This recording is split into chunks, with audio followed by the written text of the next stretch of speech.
L'or et le Bitcoin. L'or, matière première, Bitcoin, matière numérique, complètement digitale, complètement décentralisée. Et dans cette petite introduction, nous ne sommes pas là pour exclure le Bitcoin ou exclure l'or, dire que l'un et l'autre sont moins bien, moins performants ou pas, mais nous sommes dans un principe d'inclusion. Nous sommes dans un principe que les deux ont des avantages et les deux ont également des inconvénients. Tout au long de cette vidéo, d'une durée approximative de 15-20 minutes, on va essayer d'aller chercher les plus gros potentiels et d'en savoir un petit peu plus sur l'or et un petit peu plus sur le Bitcoin. Il est pour moi très important de rester donc inclusif au sein de ce contenu, au sein de cette vidéo, de manière à ce qu'à la fin de cette introduction, vous sachiez déjà dans quel contexte nous allons pousser cette vidéo, dans quel contexte vous serez également à la fin de cette vidéo.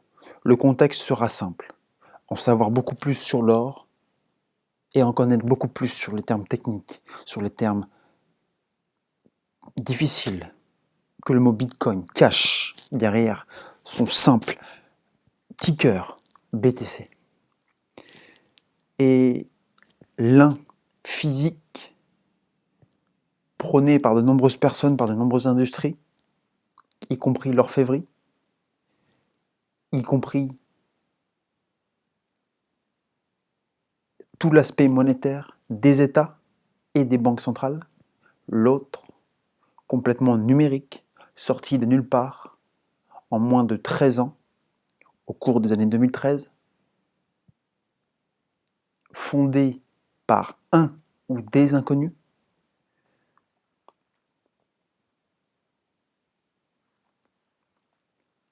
et bien entendu, on peut faire une comparaison très simple. L'or fait partie du 79e symbole atomique, tandis que le BTC fait partie du premier symbole de tout son écosystème, blockchain et crypto-monnaie. Je pense que c'est une comparaison très importante à comprendre, car la valeur du Bitcoin prend, entre autres, ou en tout cas, beaucoup estiment que le Bitcoin est là pour prendre la valeur refuge de l'or. Ceci étant, dans un principe d'inclusion, je pense que le Bitcoin est plus là pour amener une transition entre un monde physique, donc une matière physique et première, palpable et touchable par beaucoup, et un actif numérique décentralisé basé sur des lignes de code et peut-être bien plus. Car oui, il n'est pas simplement basé sur un aspect spéculatif ou sur la fondation d'une ou plusieurs entités. Nous allons en finir sur cette petite introduction. Je vais dans un premier temps vous énoncer un petit peu plus de définition sur ce qu'est l'or. L'or est un élément chimique du numéro atomique 79. Ce symbole choisi par Berzelius est formé des deux premières.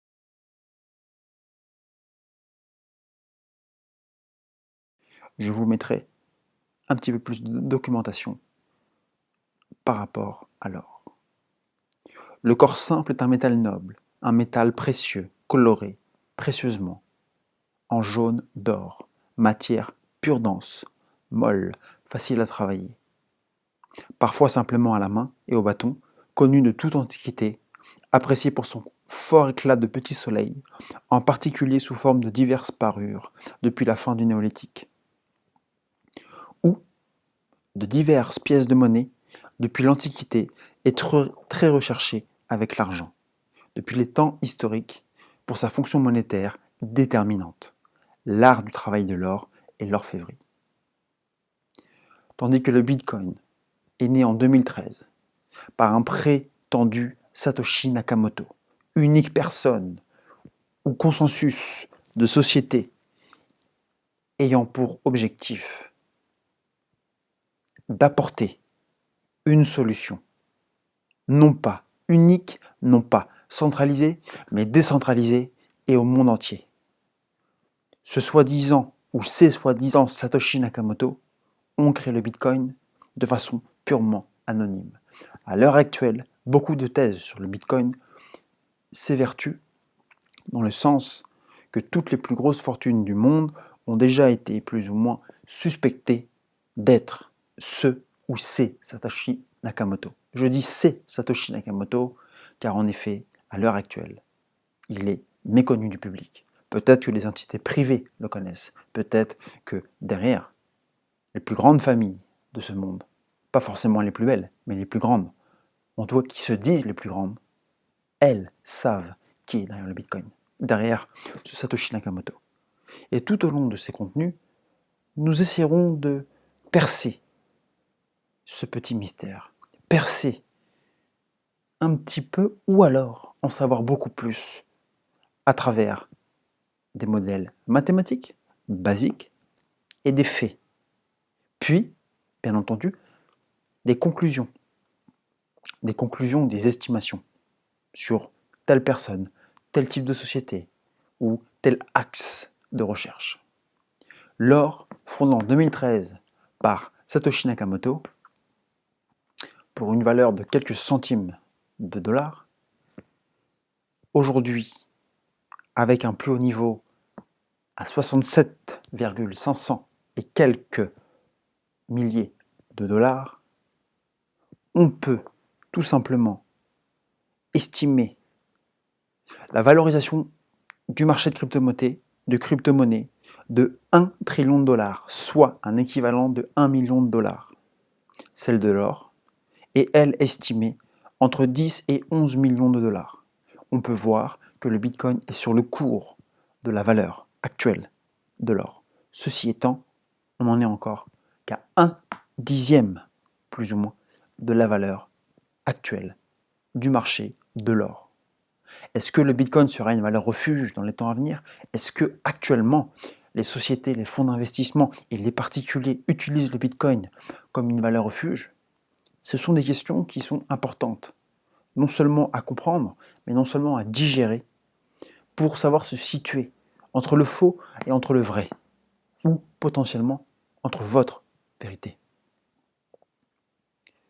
Bien entendu, l'or est actuellement séquestré, entre autres, par les États et les banques centrales. En effet, l'or est dominé dans différents secteurs. Elle trouve des applications industrielles en électronique, tout ce qui est carte graphique, tout ce qui est composants électroniques, pour sa facilité de conduction électrique, une très bonne tenue face à la corrosion et de son excellente conductivité électrique. Mais sa principale utilisation demeure, encore une fois, dans la thésaurisation. Et on en vient aux banques centrales. Toutes les banques centrales du monde accumulent ainsi 27 113 000 tonnes d'or en juin 2010, dont près de 40% détenus dans la zone euro, soit un équivalent de 30% par les États-Unis. La Chine ayant exprimé son intention de porter ses réserves à 5 000 tonnes, tandis qu'environ 15 000 tonnes d'or seraient détenues au titre de l'épargne privée en Inde. Ce qu'on peut bien voir, c'est que le marché actuel de l'or, le marché physique de l'or, est déjà détenu à son plus gros pourcentage. Ce qui reste, ce sont des miettes. Et c'est là que rentre, en aspect de compétition, ou en tout cas en aspect de valorisation, le Bitcoin. Car lui, le Bitcoin a été à un cycle de 21 millions de Bitcoin. À l'heure actuelle, plusieurs ont déjà été perdus, ont été détruits, ou ont été faussés au sein d'une technologie appelée la blockchain. Mais ce qu'il faut bien comprendre, c'est que le marché en adoption du Bitcoin, dans les 13 dernières années, n'a pas été fait par les institutions. Satoshi Nakamoto, société ou personne individuelle, ou personne multiple, détient la plus grosse valeur de Bitcoin sur une multitude d'actifs de portefeuille numérique, de wallet numérique. Et c'est pour ça que, malgré sa détention prédominante en termes de quantité de Bitcoin, on peut quand même voir l'expansion du Bitcoin sur ces 13 dernières années. Il est de façon prépondérante en hausse, peu importe les corrections importantes, peu importe les news importantes, peu importe ce qu'il se passe, le Bitcoin est en hausse depuis les 13 dernières années. Ceci étant, sa quantité est limitée. À chaque cycle, à chaque halving, sa valeur sera réduite. Réduite pas en termes de prix, mais en termes de production. Donc, à la fin des cycles d'halving, on pourra en faire une vidéo en temps et en heure si nécessaire. À chaque halving, nous avons un cycle de 4 ans, plus ou moins. Et pour en revenir par rapport à l'or, le Bitcoin est réellement dans un aspect décentralisé, numérique, volatile et liquide, tandis que l'or est déjà principalement axé et composé de tous les acteurs principaux mondiaux de banques centrales et donc de différents États. L'or a toute son importance aujourd'hui dans les composants électroniques et donc on peut déjà déterminer le biais ou les points comparatifs entre l'or et le Bitcoin. Car si on reflète la valeur de l'or à travers la valeur du Bitcoin, le Bitcoin n'existerait pas sans les composants électroniques et sans les cartes, sans les ordinateurs et sans la technologie, la fintech de façon générale. C'est pour ça qu'on va essayer de rester dans un principe inclusif et surtout, on va essayer d'aller chercher le meilleur de l'or et le meilleur du Bitcoin. Est-il intéressant de posséder de l'or et du Bitcoin? C'est une question que vous devez vous poser.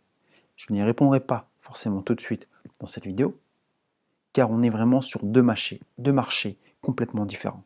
Ceci étant, je pense réellement que l'inclusion va nous faciliter la réponse. Pourquoi se priver de l'un alors que l'autre va nous amener des forces différentes? Tout en partant d'un principe basique, comme je vous l'ai dit, c'est que le Bitcoin n'existerait pas sans l'or. Peu importe là où les personnes ou les consensus qui sont derrière Bitcoin, première monnaie numérique, le Bitcoin n'existerait pas sans le symbole 79 atomique. Et vous comprendrez pourquoi je vous parle des symboles atomiques au sein de ce contenu. Car nous parlons du numéro 79 qui est l'or, 79 en tant que symbole atomique, mais nous avons également parlé du numéro 1, le Bitcoin, avec un ticker qui s'appelle BTC, mais nous parlerons également du numéro 2. Du numéro 2 qui a probablement été l'axe révélateur de ma réflexion. Et on pourrait étendre ce sujet sur un axe complètement métaphysique et géopolitique, sans problème, juste avec ces trois éléments.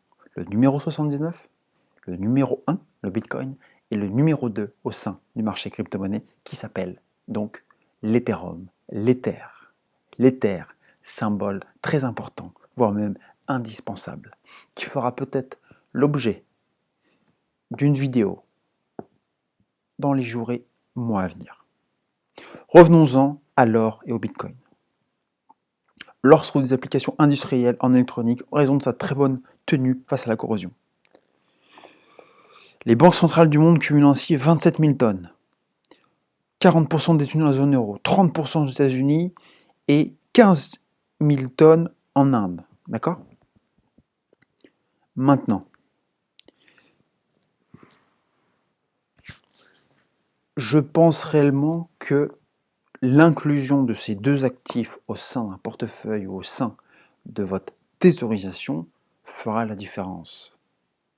L'or est une valeur refuge. Ceci étant, l'or physique n'est pas aussi liquide que la cryptoactif numéro 1, le Bitcoin, à l'heure actuelle.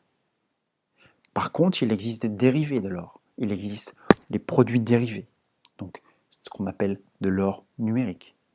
Et l'or numérique, ou tout simplement l'or papier, est donc beaucoup plus liquide. Ceci étant, quitte à posséder de l'or, je préférais en posséder de façon physique.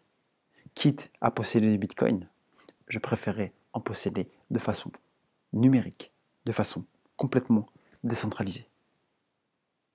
Et pourquoi pas aller chercher quelques pièces de bitcoin un jour ou l'autre, ou en faire, pourquoi pas. Ce qui se fait déjà au sein de différents pays, au sein de différents acteurs. L'or vs Bitcoin, valeur refuge, valeur institutionnelle, valeur première, diversification de portefeuille, tout ça ce sont des éléments qui sont indispensables à comprendre, à digérer, des éléments indispensables que vous devez implémenter au sein de votre plan d'action, au sein de votre stratégie, de manière à pouvoir savoir dans quel axe vous devez situer votre portefeuille d'investissement. Je pense réellement que vous devez, et vous avez déjà la possibilité de posséder de l'or et de posséder un pourcentage ou une quantité importante de Bitcoin. Partez d'un principe très simple. L'or est détenu à hauteur plus ou moins de 80-90%. Je vous afficherai différents graphiques. Le Bitcoin est détenu par de nombreuses adresses. Ceci étant, sa majeure partie est détenue donc par ce qu'on appelle les whales, les baleines. Donc ce sont des institutionnels, ce sont probablement les personnes qui sont derrière le consensus de Satoshi Nakamoto. Ceci étant, vous avez encore la possibilité de détenir un pourcentage de l'or et de détenir un pourcentage de Bitcoin. Et ceci n'est pas un conseil en investissement, mais ceci est là pour vous dire que peu importe que le Bitcoin ait été à 25 centimes, peu importe que l'or est détenu à hauteur de 80-90%, si ce n'est plus, par les banques centrales et donc par les différentes puissances mondiales. Je pense réellement que vous avez encore votre coup à jouer. Il n'est jamais trop tard. Il n'est jamais trop tard pour quiconque qui souhaite changer de vie, quiconque qui souhaite augmenter ses finances, augmenter sa liberté, augmenter son abondance, augmenter ses investissements. Il n'est jamais trop tard. Mais par contre, vous devrez comprendre la valeur intrinsèque de l'or, la valeur intrinsèque du Bitcoin. Et au sein d'une prochaine vidéo, je vous parlerai de la valeur intrinsèque du Bitcoin. Car oui, elle est numérique, décentralisée, basée donc sur des composants techniques et technologiques à travers de l'or et de l'argent et du cuivre. Et on peut bien voir déjà cet aspect global qui tourne autour de la crypto numéro 1, le king, le boss, le padré, le Bitcoin. On peut bien voir que le marché de la crypto-monnaie est basé sur les matières premières.